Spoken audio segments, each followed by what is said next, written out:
Hey, welcome to STS. This is a show about all things parkour and the culture around it. We like to think that these conversations are the type that you wouldn't be able to get anywhere else.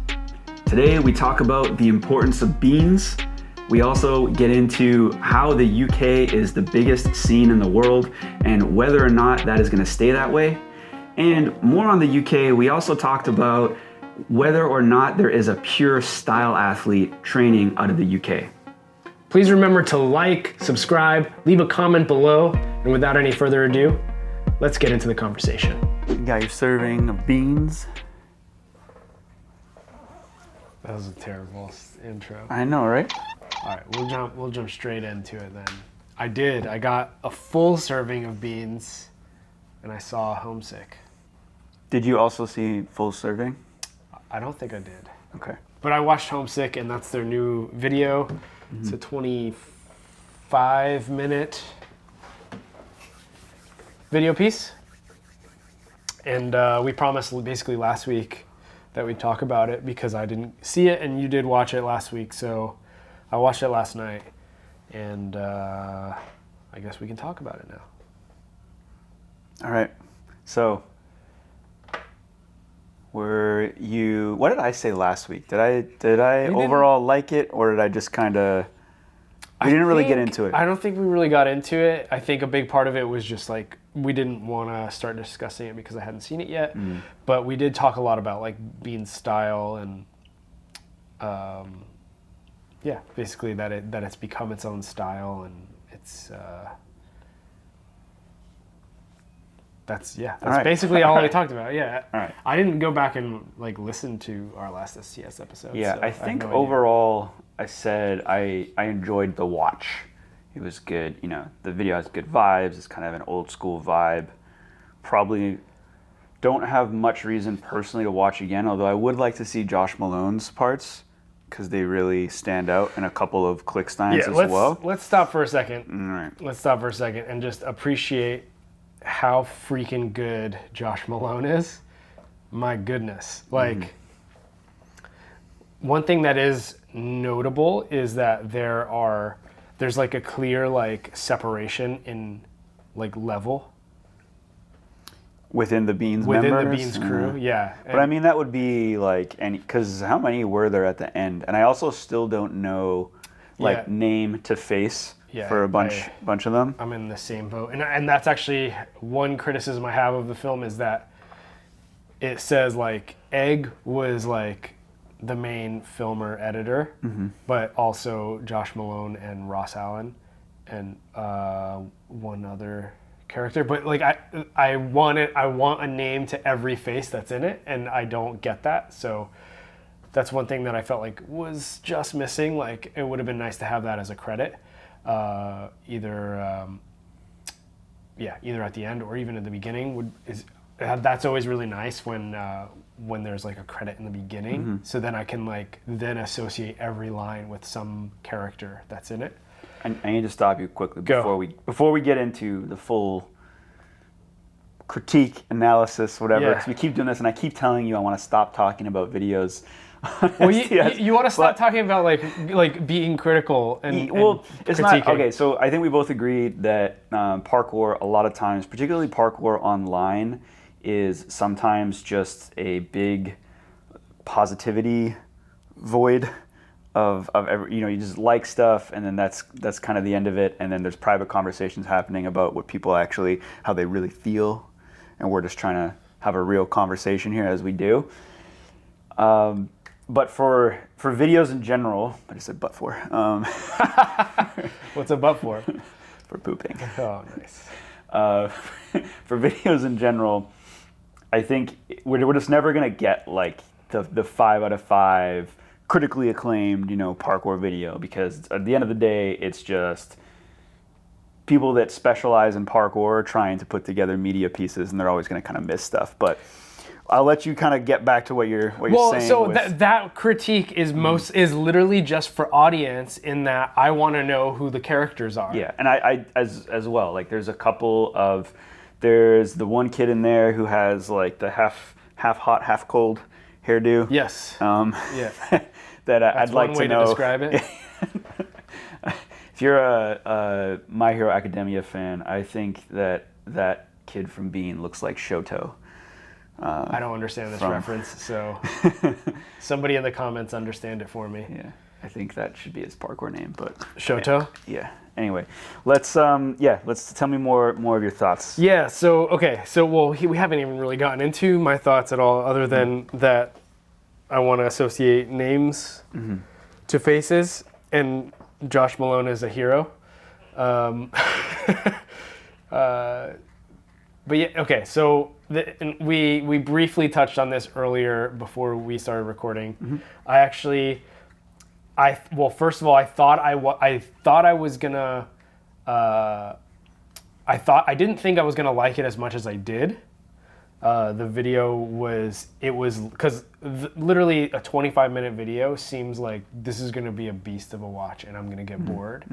And that's not to say there was no boring parts, but there was a lot of good personality and character that was in the video, which I think is often lacking in many parkour videos. And so it was entertaining from that perspective.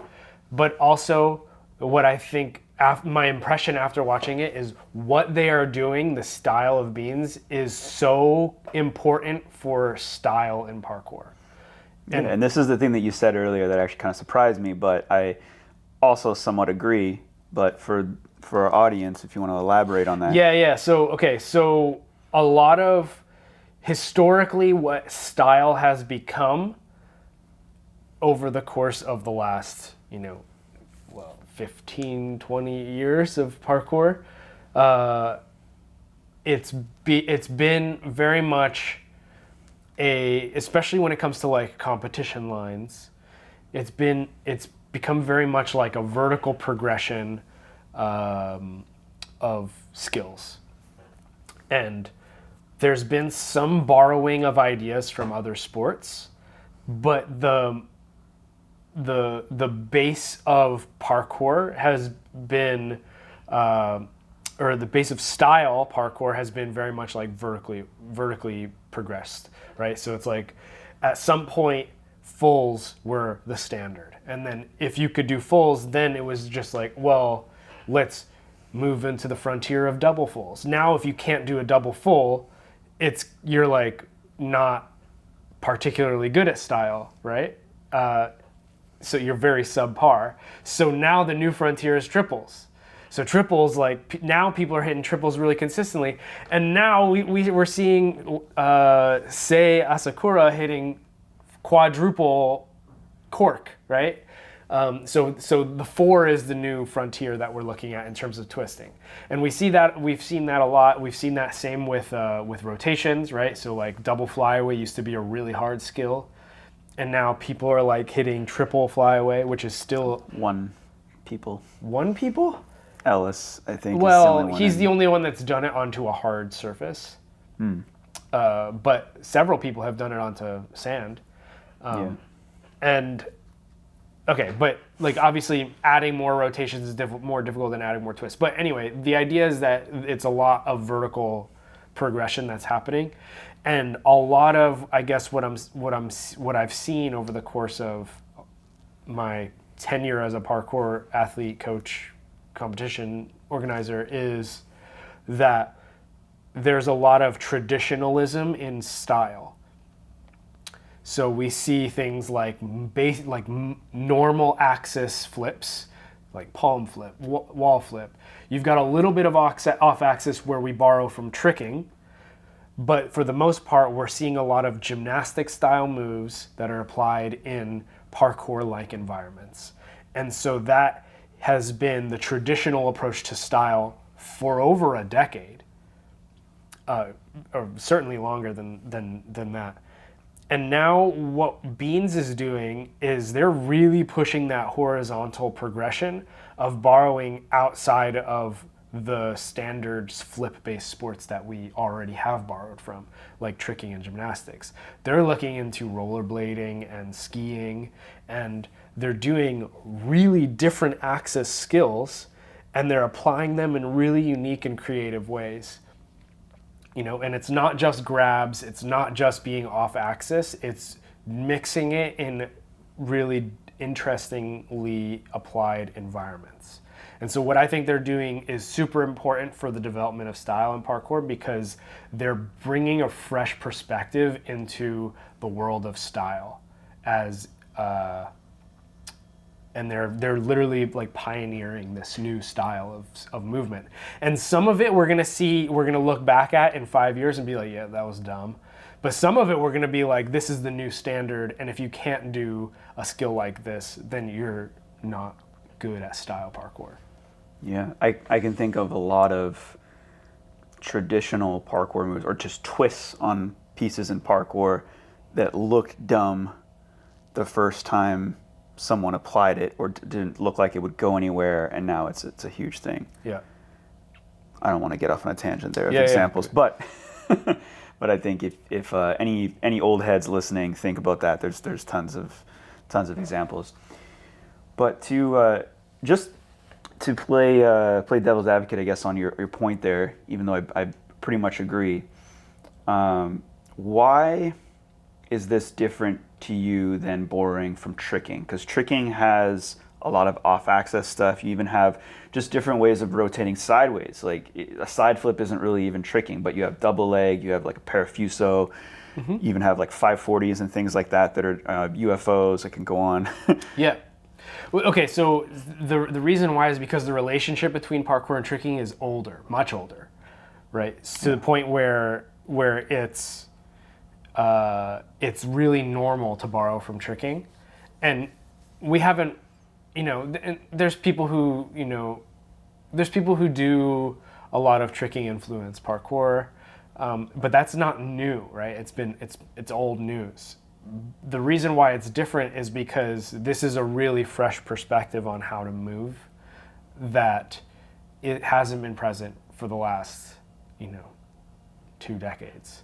We have so the one criticism I have of the Beans style is that it's so like rollerblading influenced that they do things like switch walking, which, if you don't know what switch walking is, it's basically when you land backwards and then you continue walking backwards as if you had wheels on your feet. And so I still think that's kind of weird and silly. But I would actually say the video Homesick, when it was done, some of it was like kind of silly, but some of it was like, okay, yeah, like that's not too like shameful. Okay, so the reason why I think it looks weird is because you grew up in the 90s, right? Yeah. Do you remember freestyle walking? Yeah. Okay, it reminds me of freestyle walking, and which was a joke. It was a whole joke originally, and I actually remember early on when I was doing parkour, people would be like, oh, you're skateboarding without skateboarding, you're doing freestyle walking. And it's like, no, that's lame. What I'm doing is so much cooler than that. Which it really wasn't that much cooler, but it was cool. It was a little bit cooler. But anyway, that's the problem I have with it, is it looks like freestyle walking, and it almost looks like a little bit of a joke on parkour. But that's not to take away from the bulk of what Beans is doing is very creative, and I think is the next frontier in the style realm of parkour. The other thing that just came to mind too is the breakdancing or dance in general influence that when that was first introduced, I was not down. Yeah. And I'm thinking there was actually an American guy that put out a video back in I'm trying to remember his name. He put out a video and it was like one beam in a gym, like in a gymnasium. It had one beam, and he linked together. He's not the one that pioneered it, because I still think he was borrowing from like Jason Paul and countless others, but it was, palm spin into sit turn, or whatever you want to call it, into lazy vault, into just kind of twirling about one structure. And then he had these defensive titles at the end of the video saying, I can't something like an old French guy didn't teach me this, because it was basically this counter message against the purity of parkour. Yeah. And it came out just immediately like defending it. And a lot of people really liked the video at the time. Probably like, if you showed it to me now, I'd probably be like, oh yeah, that's cool. But at the time, I just hated it. And I was very, very not for like any sort of like dance influence on parkour at the time. And I think just over time I've opened up a lot more to just any sort of potential there. Because then also you have Jason Paul, who's been very much trying to do like a breakdancing influence, which again, when he starts actually doing footwork mid parkour line, it gets really weird for me. And that's the thing where I think he is also, you could say, just like the Beans fellas, he's also bringing in another sport, another art form of b-boying into parkour, into style. It just gets a bit too far because I think doing any sort of top rock or footwork mid-line is exactly like switch walking, which, by the way, because I know Dom sometimes picks up this, and I'm actually curious what Dom thinks of that, because he hates the switch walking and he hates a lot of the moves they do, but he seems to love everything that Jason throws. I mean, mind you, part of the same team and everything like that, but I see it as very much the same thing, where it's like, cool, borrow a bunch, and then it kind of gets, all right, now we're getting a little bit, I don't know, maybe one day we could have this conversation again, just like I'm saying, I didn't like the dance influence at first, and then I really started to like some ideas that came from it. I don't know if I'll ever like switch walking, or if I'll ever like seeing basically like a 6-step midline, a 6-step like on the floor, like midline, that kind of stuff. I've said this a million times probably on this pod, but I'm a big fan of in any realm of parkour or anything within the circle that covers ground. I'm a big fan of covering ground onto the next structure, onto the next obstacle. Use the spot, not just repeatedly doing moves on the same structure that we see in a lot of style lines. Yeah. I mean, and to be fair, a lot of what Beans does is cover ground, right? Like, not always. Sometimes it's just like one-off skills or things along those lines. But sometimes they're covering ground and they're doing some really interesting ways of doing that. But I like what you said about, like, it was this guy's video where he was doing. I'm surprised. See, I thought you would have it. Someone in the comments is gonna know exactly what I'm talking about when I'm talking about this video, because it was probably like a 2010-ish edit that came out. I remember the video you're talking about. I remember there was like a whole like thing at the end of it. Yeah. But one more question. Sorry. One more question. If you're a commenter on this, let me know the gentleman's name that did that video and if he still practices. Okay. All right. Because I don't know either of those. I'm gonna make my point now. All right. Go. I love. The thing I love about Beans is that they are a countercultural movement within the counterculture of parkour, right? Like they seemingly like being like almost making fun of the fact that they're making fun of like traditional parkour in what they're doing. Do you think that's the intention? I think partly, yeah. Like it's to get people who are really into the traditional parkour side of things, to get them to like get what's a term that I want to use there, to rile them up. Like Josh Malone posted a video a few, I don't know, like months ago, where he was doing some kind of like a freestyle walking line in like a natural setting. So there's that like was trees. more than a couple months. That was like a year ago. But I know what you're talking about. Okay, so he's like switch walking. He's doing stuff that's like not hard at all, and like looks silly. Definitely doesn't look like what you would consider parkour. And he hashtagged parkour. And then there was people in the comments like, "Don't you ever call this parkour? Like, what are you doing?" And I think they kind of are into that. I think they're into getting people poking the bear, getting people upset at it, and then calling it parkour too. Yeah. The question is, am I the bear? Yeah. You definitely look like one. So yeah, that's something that I think is a fun element to what Beans is and what they're doing. But I just want to go back to the video really quick, because so you were telling me, I can't remember if we talked about this last week, but you were talking about that, like they had sections of the video, and you like bump was one of the sections where it was basically a playground bump. And it's just like a fun session where they're just doing a bunch of little creative things, and you were like, that was like not your favorite part of it. Yeah, I want to say real quick on that. I wonder if I'm trying to interpret art here, and I'm trying to see what the vision was. I wonder if part of the vision there was showing the progression of ideas, because when I say some of the stuff looked easy to me, were those actually preps for things? I would have to watch again. I've only watched it once. I don't think it's the progression of ideas. I think it's the exploration of ideas, because it's a relatively low consequence spot. It's soft flooring, and they're just playing around with different ideas, and they're just taking turns at it.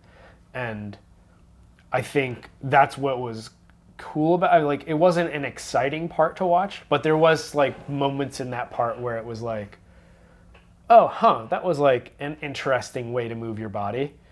And I found that I was looking back at I was watching the video, and I had that perspective a lot, where I was like, that's an interesting way to like artistically, creatively like do something in a space. Yeah, I guess a lot of it to me, when I see that type of setting, it looks like, okay, this could also be spring floor with foam box. Sure. And it just becomes like less parkour the more you go into that realm where it's. But this video isn't intended to be like, let's showcase all of our highest level stuff. Although there is some of that, which I guess is what lowers my hype and lowers some of my appreciation for the video as a whole, right? And it's like, cool. If it's not for me, it's not for me. I think I said last week is like, if you're into the vibe and stuff, there's like a good vibe from the video. It's a fun watch in some ways. You might get some ideas if you're into that sort of thing. I think if you're a storer or a Tim champion, like, you might watch it and just, I don't get it, because they're probably looking for what's the groundbreaking thing being done here. There is groundbreaking stuff in the video, though. Yeah. Like, there's very much groundbreaking stuff. Like, before I had watched it, Ollie showed me a clip from it where Josh does a side half across a gap, and then he does this crazy flip out of it that is not tricking, but not historically associated with parkour. And it's just like, that to me is like a groundbreaking move, because he combined two things that seemingly don't fit together and never have fit together ever in the history of moving your body. And so yeah, like there is groundbreaking stuff in it, but there's also those pieces of like, we're exploring these ideas, and while like in this bump, you might not see a fully fleshed out idea, but you're seeing like their part of their process and like learning new things. And it's just, hey guys, let's play on this bump, take turns playing on the bump, everybody goes in and just tries something different on it. And maybe that's not explicitly stated, but that's the spontaneity of like a parkour session or a Beans session or whatever we're calling it, right? But like you said, this isn't made for the Tim champions and the storers out there. It's not made for the Rene Scavingtons, and probably not made for me either, because I'm not going to go out and start exploring these ideas. But it is made for the people who are like potentially more interested in exploring other ways of. Well, I like that you mentioned Ollie, who's ankle healing. I like that you mentioned, someone like him, because I think that's what's cool is if you have a young athlete who can potentially also pick up on some of this stuff and learn it, and go whatever way with it. Because I wonder if, when we think 5 years from now, or 10 years from now, let's say 10 years from now, and, we're going through our parkour history, is beans going to be a chapter? Because that exists in other sports where you have certain towns, certain groups or whatever that start to do something a different way, and then it influences the entire sport. I think yes, definitely they will be in the book of parkour as a chapter. And you mentioned, or you brought up Ollie again, but this is kind of like what I was talking about when we talked about Jaden Harris's video, Maximum Effort, which was that I was like, yeah, like he's going super vertical with his progression, but I want to see him go horizontal. I want him to hang out with Bean's crew for and train with them for just like a little while, so he gets like a more differentiated perspective outside of like, let me see if I can hit double gates and triple fulls and standing double backs and stuff like that, right? And like there are moves that like Jaden Harris or like more traditional style athletes do that are horizontal progression. And an example of that is like a flip precision, right? That's not necessarily taking like adding more rotations or more twists to a skill. It's like it's taking this same basic skill and then applying it to a new environment or a different type of environment. Until it becomes further flip precision. Yeah, and then you have to add, and then you have to like do it off axis or something. Yeah, I don't know. Or land on something different or apply it in a different scenario. But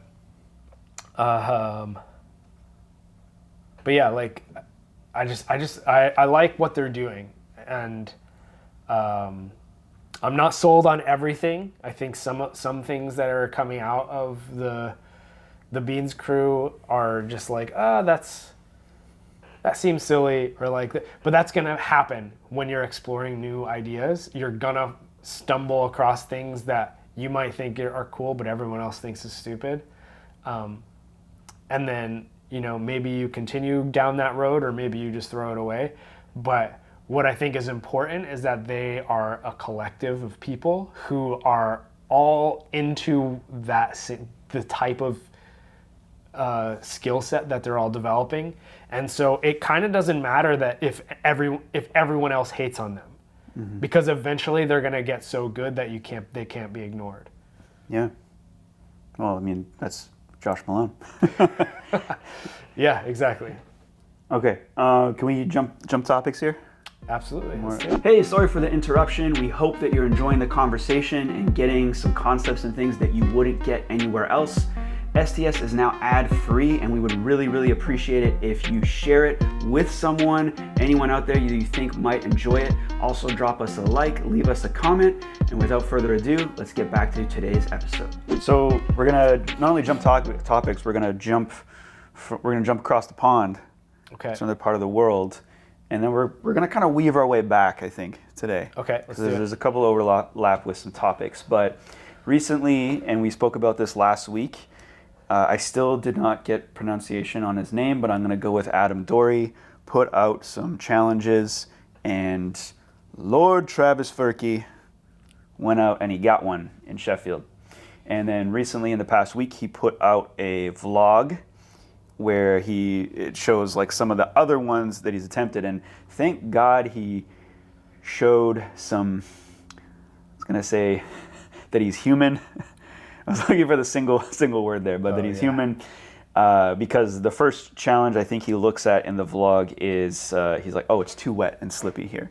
Because here I was thinking, after seeing these two Kongs that he put out, that he just goes and runs that stuff even if it's slick, and somehow manages to to pull out amazing feats. But there is a limit to the conditions, apparently. It's the importance of like seeing the background, and like why vlogs I think are so important in parkour, is that there's so much that we see on Instagram that we're just like, are you kidding me? Like, how is that possible?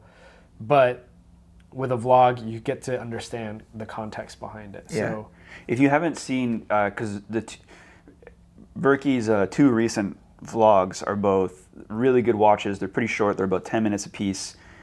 And the first one, you get to see the bounce back of that gnarly Kong Pre he does, where he fails, he does a bounce back off it, and it's gross.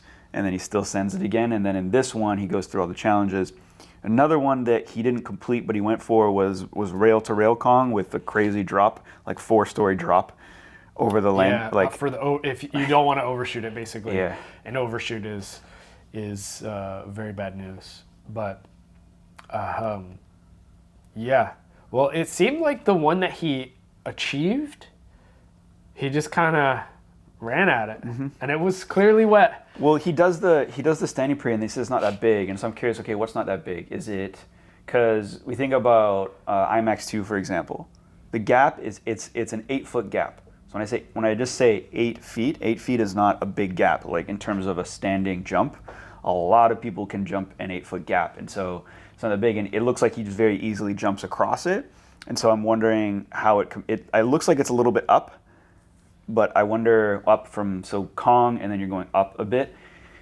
And then he step vaults out of it, and I wonder if the challenge was supposed to be Kong Pre, or if it was just Kong to get to the other side. Yeah, I was wondering that too, but he celebrates as if he did win. Yeah.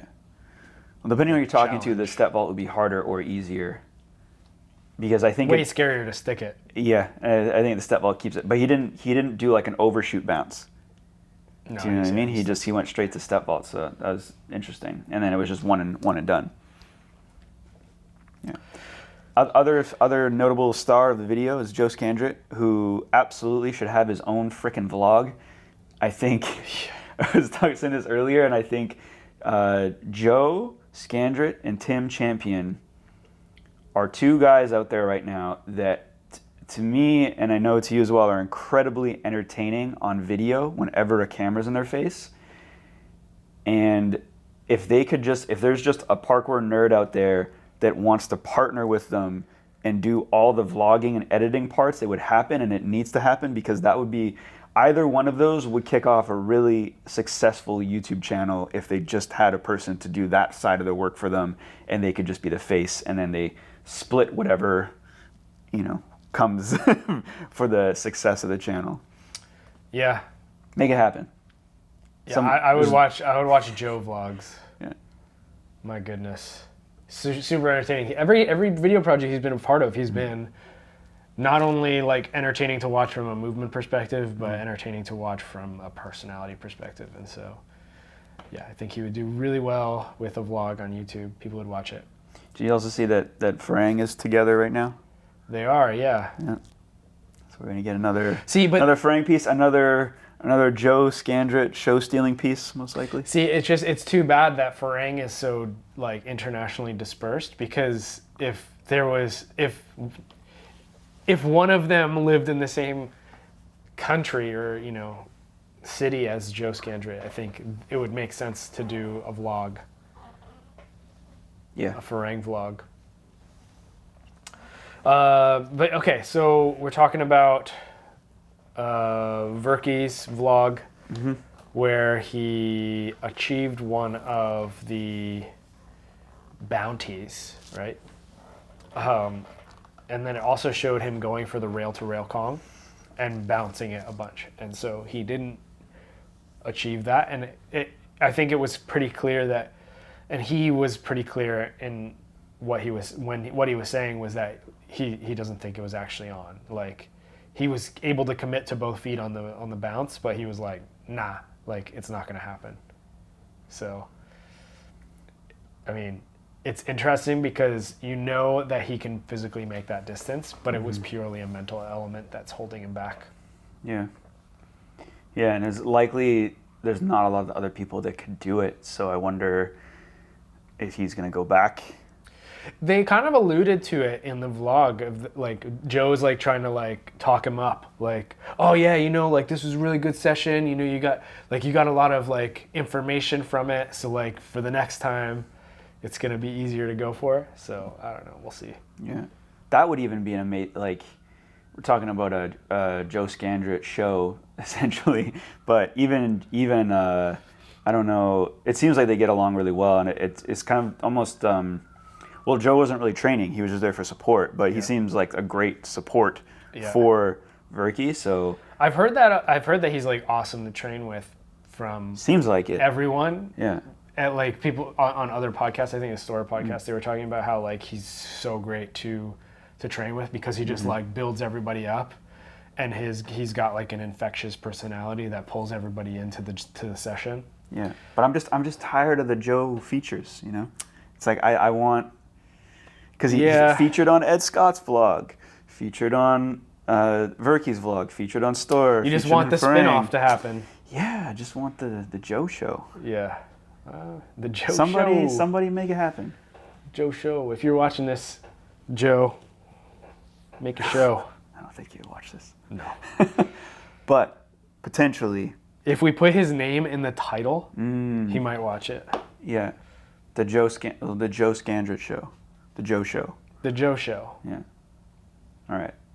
Let's stop talking about the Joe show because it doesn't exist. Well, okay, so it doesn't exist, but we're just listing off names here, and one of the other things that just kind of, you know, I'm watching this vlog and I'm thinking, we just listed off a bunch of names, and I realized we're at another peak, and it's been a peak for a while, but we're in another peak for the UK scene. I think there was a point where it was a popular idea that the UK scene had died, and this is kind of like maybe like the 2015 era, where people felt like 2010 was like the golden era, and it seemed like there were so many groups and teams and stuff happening in the UK, and then it dipped, and then now it's just like, holy crap, there's so many talents and so many names there, and I wondered if another part of the world would ever surpass that, or if the future of parkour and the biggest scene and kind of like the parkour capital of the world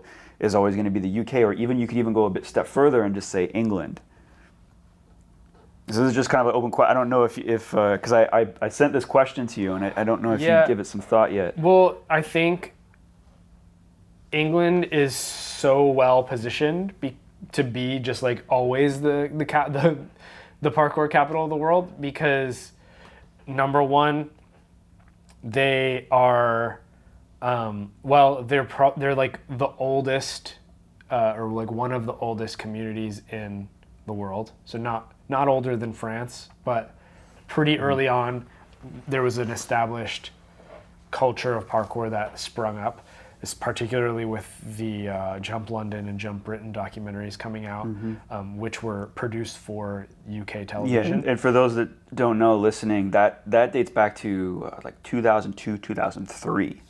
Yeah, is when those documents came out. And so by 2003, when you see Jump Britain, it seems like there's already a massive scene. Yeah, because there was like urban free flow videos and stuff happening at that time, and it seemed like the scene was already massive. So the second thing there, is the fact that there's just insane spots there. So like the architecture in the UK is unmatched. I mean, like watching Caveman 5 a couple episodes back, like that's. I think it's matched in certain. Definitely not in America. Is it matched? But you could say maybe in parts of Spain or even just other parts of Europe in general, there's similar architecture. But I wonder what the difference in privacy laws, but also how dense England is. Yeah.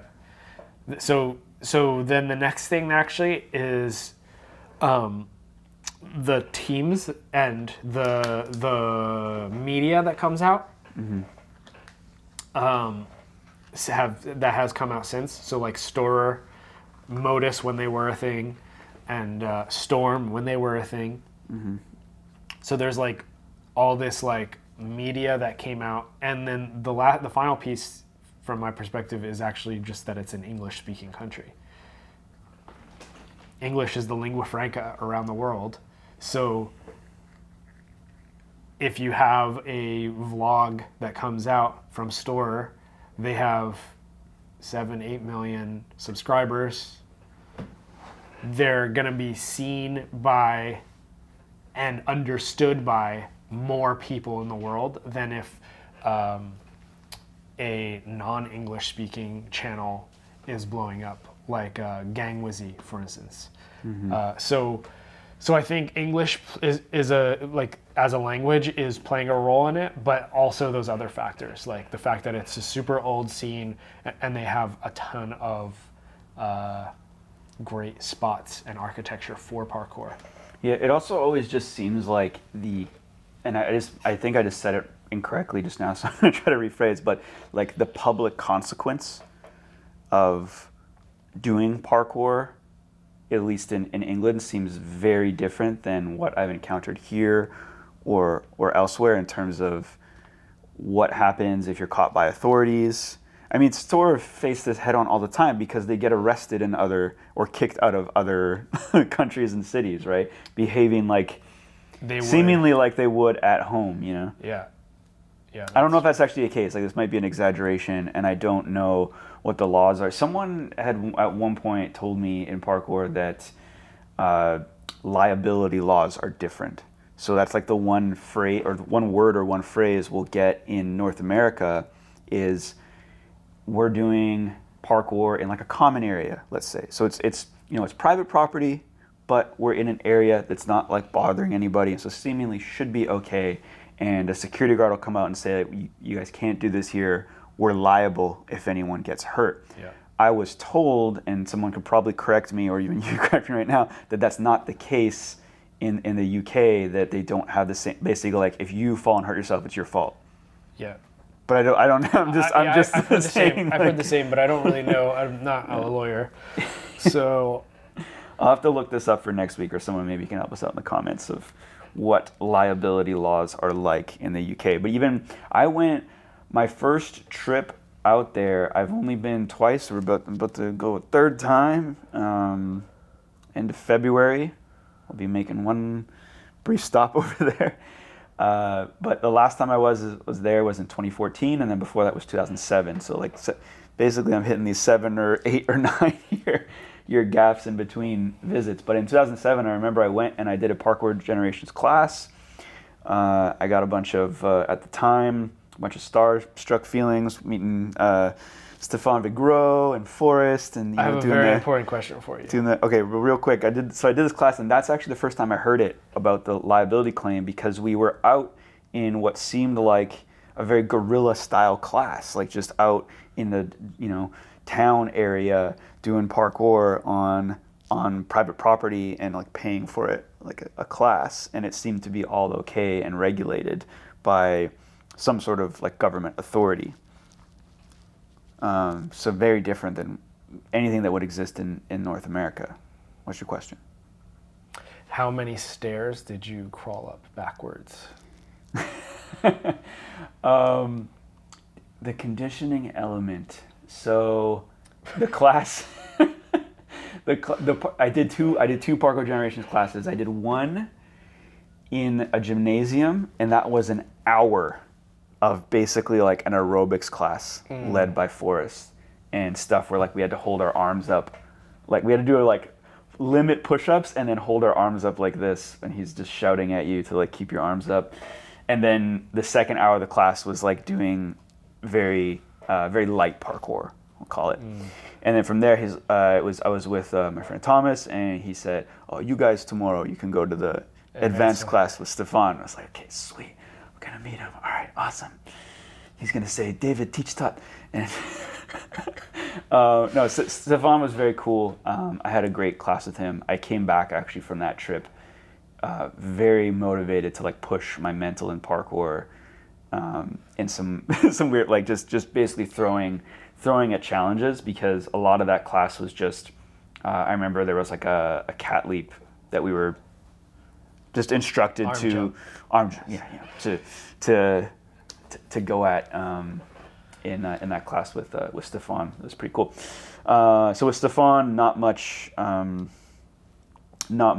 that style that you're referring to. We did. I remember we ended it was freaking cool, man. Like, I think I would still enjoy the class that I did with Stefan. I think I would still enjoy today, because we started, like, we did kind of like a follow the leader style warm up where we're trekking around. Did you wake up your touch? Yeah, definitely woke up the touch, and then we did like some hard mental challenges. Then we finish with this like long traverse, and then there was like a gap jump that he did at the end of it, which I was like, that's crazy. He must be like so fatigued or whatever. I was just so impressed at the time because my level was so much lower than his at the time too. And yeah, it was a good time. I don't think I would be able to do a class like that 3 times a week, or 4 times a week, yeah. but as like a once a week thing or a once every other week thing, just because of the amount of the goal seemed to be at certain points during the class to fatigue you. We're gonna do this traverse until it feels like your arms fall off, and then you're gonna climb up and rest, and then keep going and stuff, and the wall's gonna get higher and higher, and it's like, oh cool, it's really setting this mindset. And I really think if one of the hardest parts about progressing in parkour here is that a lot of people were always better than me, so I've never been short of training partners that were better than me, but only a little bit better than me. Until now. Now there's, like, now everyone's like a lot better. But I think just coming up when I was in basically the stage of like age 20 to age 30, when I can make like the most improvement, most of my training partners were like a bit better. They weren't achieving things that were like whereas that's how I felt in that session, where like Stefan's level back in 2007, when I was probably like 20, and he's maybe like late 20s or 30, and has already like a lifetime of parkour under his belt, and he's doing gap jumps at height and all this stuff that I'm not even touching because I'm doing most of my parkour at ground level at that period. It was really cool, and I wish I had a mentor or someone like that here at the time. Yeah, that's how it is. That's how it be. You have to be that mentor now. Yeah, I guess. Yeah, all right. Happens all the time. Okay, so just wanted to come back to England as a hotbed. Yeah. Because, as I mentioned already, Storer is a big influence. They have a ton of subscribers. Mm-hmm. And they're an English-speaking vlog channel, basically. And they're introducing parkour every week to a new person, probably, right? So they're probably being seen by new people all the time. I think that, and when I was there 2018, it was like anytime I was training in Brighton, there was somebody who came up and was, "Are you guys Storer?" And it's like, no. Like, oh, that guy over there is part of Storer, but not me. So I think Storer's influence now, they're not going to get less popular. Mm-hmm. They're going to continue getting more eyeballs on them. Mm-hmm. And that's going to feed back and influence the younger generations of England to begin practicing. And then you're going to get somebody into parkour who's... Not just them, like Team Fat. Team Fat, yep. Right? Yeah, what other teams exist outside of the UK, right? Like, notable teams. I think Team Fat has three guys on it that can do over 11-foot standing prees. Yeah. That's definitely messed up. That's messed up. Like that, that there's that much power on one team, and they're still young, and they're still getting better, and they're doing crazy, like, high up mental stuff, world's first things, or never been done stuff, all the time. Yeah. And then what we talked about, Verky, Ed Scott. Yeah. Like, what other vlogs are out there that are like notable? Pariah Clan. Yep. You have, and then we already said Joe Scandrett. It's just, yeah. And then we haven't. We're not listing women here, and it's only just because I don't know exactly where all of them are from all the time. But there's notable names there too. We can go on, and it just seems like the rest of the world has so much catching up to do. And I just don't know what scene is going to have all the elements that we've listed that make it. I think, like, my answer to the question, I think, is that the UK is always going to be the capital. Unless maybe something happens, like, culturally there. Like, there's some sort of shift that, you know, because they were the first place, too, where towns tried to outlaw parkour. Yeah, you know, it's too popular. We got to outlaw it. And so, like, if that sort of thing happens, if there's like but it doesn't seem to be. You know, they have Parkour UK. They have representation now. They're getting organized, so it seems less likely to happen. Yeah, I can't see England being passed by anywhere else as the parkour capital of the world. Yeah. And now specifically, it's like Brighton, right? Because all of Storer has moved there. And that's like maybe London as well, but yeah, Brighton is like the place to be. Yeah. So one more topic here, if we can get onto this, will be our final topic of the day. Is again, we're talking about England, but more so in a comparison to what we were talking about earlier, which was the Beans crew. So how I want to set this up is another thought that occurred to me, because we just spent all this time in the last couple of weeks. We talked about Beans, we talked about their style, we talked about the style athlete, we talked about being on the edge of the circle when it comes to parkour, and I struggle to think of, and we had a bit of a brief attempt at a brainstorm on this earlier, and this is kind of a question for the audience, but I struggle to think of a pure style athlete in the UK. When I say pure style, I mean someone who just has a trick, twist, flip, heavy style where that's kind of all they seem to do, that trains out of the UK. So again, someone like a Jaden Harris, someone like a Twin Parkour, someone like a Josh Malone, who's Kalen Chan. Yeah, who's on the edge of this, where if we say like the center of the circle is, you look at it and you're like, that's definitely parkour, it's definitely not gymnastics, it's definitely not tricking, it's definitely parkour. You got a lot of what Dylan likes to call, shout out Dylan Poland, hybrid athletes. So like Ed Scott, part of maybe what holds him back in the style realm is he's so good at his like traditional parkour. He's definitely like a hybrid. His lines, he mixes it all together very well. And because he spends so much time doing the traditional parkour, it's maybe why he doesn't have the same types of progressions we're seeing with tricks. And so I guess my question is there, am I missing someone? Is there someone that is more of like a pure style or more trick focused athlete out of the UK? So we were coming up with names earlier. Hang on, second part of the question. Okay. And if there's not, then why is that? Yeah. So we were mentioning names earlier, and it's like, okay, Ed Scott, not exactly. Like, but he's like a style athlete. Verky, Kong gainers and like crazy flip stuff, but also very strong traditional parkour. Yeah. Joe Scandrett, kind of creative. Do you know what I thought of too? Is the other Jaden.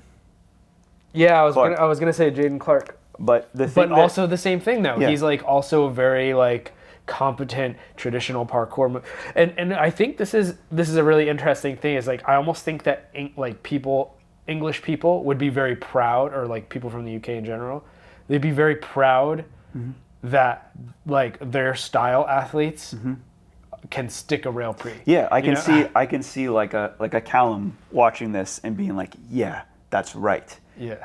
We don't have people on the edge of the circle. We do parkour. We do parkour in England. Yeah, no, and I think that's cool. And actually, you said that Ed Scott, because he's a hybrid athlete, that kind of holds him back from progression. I actually disagree. I think that's a strength. Well, it holds him back in terms of if you told, okay, so if you had a Jaden Harris, you had an Ed Scott, and you said, here's a green box and some grass, do your hardest shit. Yeah. Who would win that? Yeah. Probably Jaden Harris. Jaden Harris. Oh, yeah, 100%. So, but that's not what a parkour style let's look at a style competition, right? Like it shouldn't be. Shouldn't be. Yeah, but it definitely shouldn't be. But but hard traditional parkour should be incorporated into judging, just the same way that like unique creative ways of moving your body should be incorporated into a style judging format. And so yeah, like it's a strength. I think it's a strength of Ed's to be able to do like traditional parkour, especially style lines that actually take him places and move throughout the space. This is actually a point I brought up earlier regarding Beans, is that I kind of understand, after watching Homesick and kind of really like thinking about their style, I kind of understand why people, I'm not necessarily them in particular, but people who are like newer generation American style athletes, why they might be upset that Ed Scott won SPL 1. Is there some of that? Because I know you brought this up, and I think Dylan had said something during like the SPL 1 live stream that people were hating on Ed, and I just never saw any of these comments or anything. But is that true? Like, does that go on? Oh yeah, for sure. For sure, people are like critical of it, and I think when you look at the objective material that was displayed in the competition, you ultimately conclude that Ed Scott wins. Did he do the most innovative things? No. Did he do really difficult style lines and combos and a big trick that was undeniably hard? Yes, he did do those things. Was he the most consistent? Absolutely he was. So that's why I think objectively, if you look at all the pieces, that makes the argument for why Ed Scott should win. But I think there's a lot of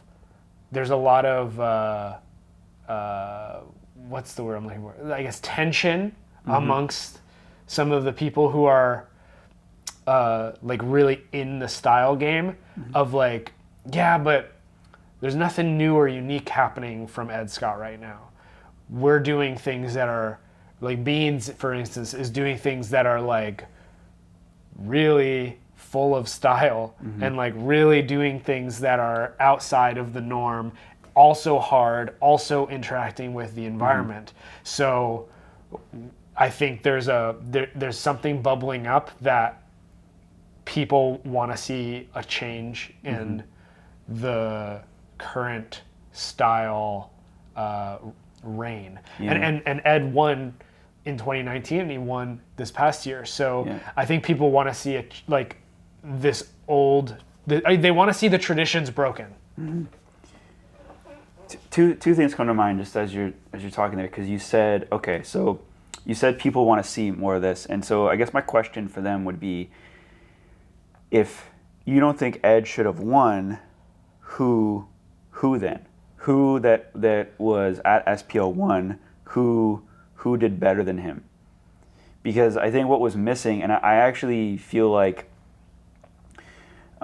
judging always gets hated on a lot, and you know there were no matter who wins, there were some hiccups and stuff during SPL 1, and you know we've taken some criticism for that, and adjustments will be made, and there's a bit more prep that needs to go in for the competitions this year, which we're doing. But I will say that he 100% should have won, and in fact he should have won by a bigger margin. Like he didn't actually win by a big enough margin, and it's because all the athletes that maybe were trying to push things differently messed up. They didn't perform. And so you can't, in a competition, a live competition where you got one shot to land something, except for a big trick where you got 3, but you got one shot at your line, you have to be able to absolutely nail your line. And his line didn't actually pan out as clean as he had planned. Ed's. Yeah, his Ed's style line didn't plan out as clean as he had planned, but he didn't mess up, and he didn't miss any of his moves in it, and he didn't miss any steps. There were just a couple of things that like, like he did a side gap to side pre the rail, and he probably slipped off the rail quicker than he had intended, but like that's not the same as a lot of other stuff that we saw happen where people absolutely over or under rotated tricks and then had to like get up off their butt or off their knees to finish a line. I think a large like problem, and we've kind of identified this before, is that people think that in style everything comes down to big trick. Like everything that happened before is thrown away, and big trick is the only number that matters. And so it's like in 2019, Max Antle came in second place, but he did the craziest thing we've ever seen, which is double side precision. And how did he lose to Ed Scott? Well, Ed had a stronger first 2 rounds, and he still had a pretty strong big trick round. So his consistency held solid throughout the competition. And I think the same thing happened here. Kalen did a really innovative move that I've never seen before. And so did Jarrod Luty. And I think people were like, look at the innovation that's happening here. Wait, what did Jarrod do that was innovative? Reverse giant, hand switch. Yeah, I mean, it's innovative. I mean, it's really hard, but how is that innovative? Because he's combining 2 things that seemingly shouldn't be able to be combined. It's the same thing like way back in the day when Nate Weston did side pre bounce back double flyaway. It's like individually those skills have been done before, but at the time it was revolutionary. It's like, whoa, he did side pre up there and bounce back into double flyaway. It was just like these 2 things don't seem to fit together, and he made them fit together. And I think the same thing with Jarrod Luty. I think because Ed did cork pre. Yes. And it like looked like he could have popped something out of it because he did it so well. And I think what people miss is just how sketchy the approach for that. Like that's almost like on us and the commentators to capture what's going on for the setup. But again, it's like it's a move that everyone's seen. That's my point, right? And it's not that it was way easier. It's not that it was like not a difficult skill. It was definitely a big trick. It's just, did it have the same level of innovation, advancement in the parkour world? And I think people look at that and they say no, because Kalen's move was freaking ridiculous, and then so was Jarrod Luty's move. So, but you have to remember, big trick doesn't, style, the winner of style doesn't come down to just who wins big trick. And it shouldn't. It should consider all 3 rounds throughout the whole competition, and that's kind of where I think there's a big misunderstanding. Yeah, I also think it's just to add to that too. It's sport, right? It's sport parkour, and so the most innovative or creative in any sport doesn't necessarily win. It's that like it should but be, it should be part of scoring. Yeah, it should be its own reward too. But there's other things that need to be factored in, such as like, did you complete it? Because Kalen Chan, some people thought he was scored too high for his, I don't even know what to call it. So it's like Kong like back tack gainer. Sure. This is a totally messed up move, but back like, splat and the other thing is, I think people are too hard on Kalen. Like I see both sides of it. I think people are too hard on Ed. I think Ed's incredible, and people are too hard on him. And I think it's just because he's at the top, and it's everyone. He's an easy target. Yep, and I think people are too hard on Kalen because he gets a lot of attention, and his persona I think rubs people the wrong way. But like he's doing things that are absolutely incredible that no one else is doing, and that's just one move. Yep. Also, real quick, because we mentioned him, Jarrod Luty, apparently retiring from style. Really? Yeah. Yeah, he put on Instagram, he said he is retiring from style competition to focus on speed and skill. And I don't know, because it's interesting because I don't see him, well, maybe, I actually, okay, so here's the thing, I just edited, and people don't know this, Luty had fastest overall time for speed. So he actually beat Brody Poston in fastest overall time, but because we go by rank point, which is we will always go by because it's the better way to go. We're not going to get into that today, but leave a comment if you want us to talk about rank point versus overall time in speed. But he had fastest overall time, which tells you that he is he's gold medal material in speed. So I could see that being very much the way to go. I don't see him podiuming in skill. And so I think he should be speed style. I don't think he should give up style. I think he's too good. I think skill is probably the wrong way to go for him, just from outside perspective of what goes into his training. I think for style, he just makes some bad choices sometimes about what he should be doing. And I think if he learns to play the game a bit more, like an Ed Scott, he'd probably do a lot better. Yeah, I don't know how I feel about this move because, I mean, he did so well in style this year. Mm-hmm. But I guess I kind of understand it because if you look at what is his skill set, the majority, pretty much everything he does includes some type of cast gainer variation or handstand gainer or Kong gainer, right? So and those are all super impressive hard moves, but if he wants to do well in style, he needs to diversify out of just that move. That doesn't mean stop doing it altogether, but that means developing other hard tricks or more unique ways of moving, and maybe hang out with beans. I don't know. Yeah, or even just dip into his parkour foundation more.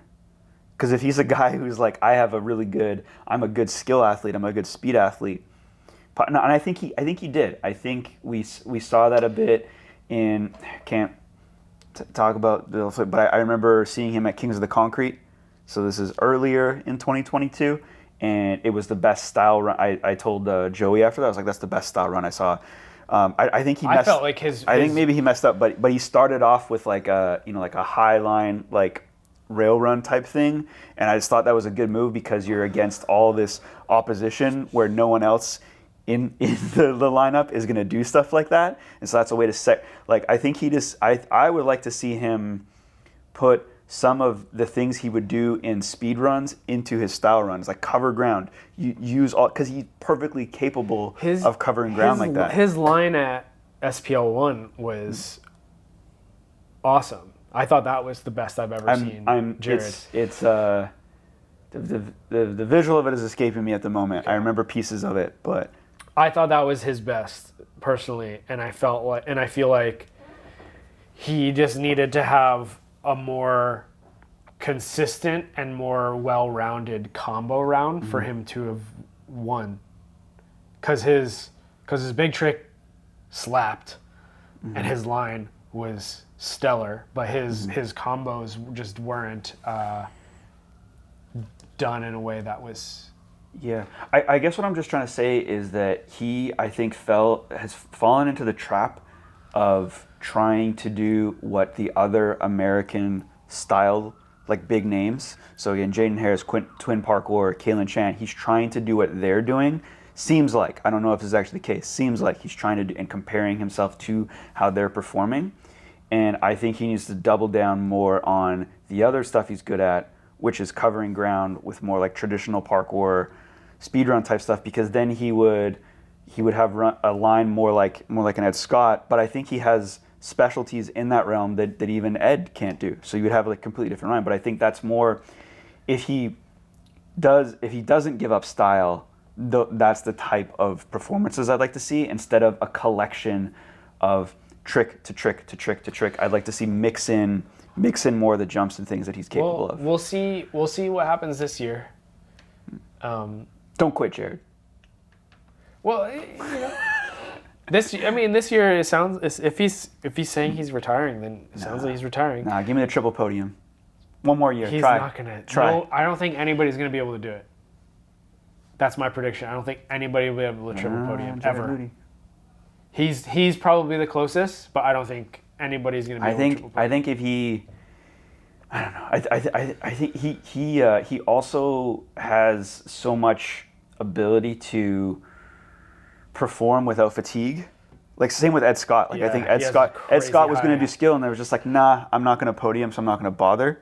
But I think if Ed was a bit more confident with his ability to podium, he'd probably try his hand at skill as well, because he knows he has like the gas for it at least. And I think Jarrod also does. I just think skill is probably the furthest podium away for him, whereas he speed, he's definitely in there, and style, he was in there, and he definitely could stay in there. He podiumed in both this last year. So, I don't know. We'll see.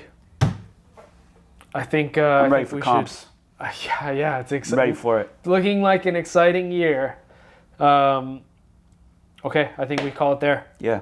Thanks for tuning in to STS. Remember to please drop us a like, leave us a comment, subscribe to the channel if you haven't done so already, and we will see you next week.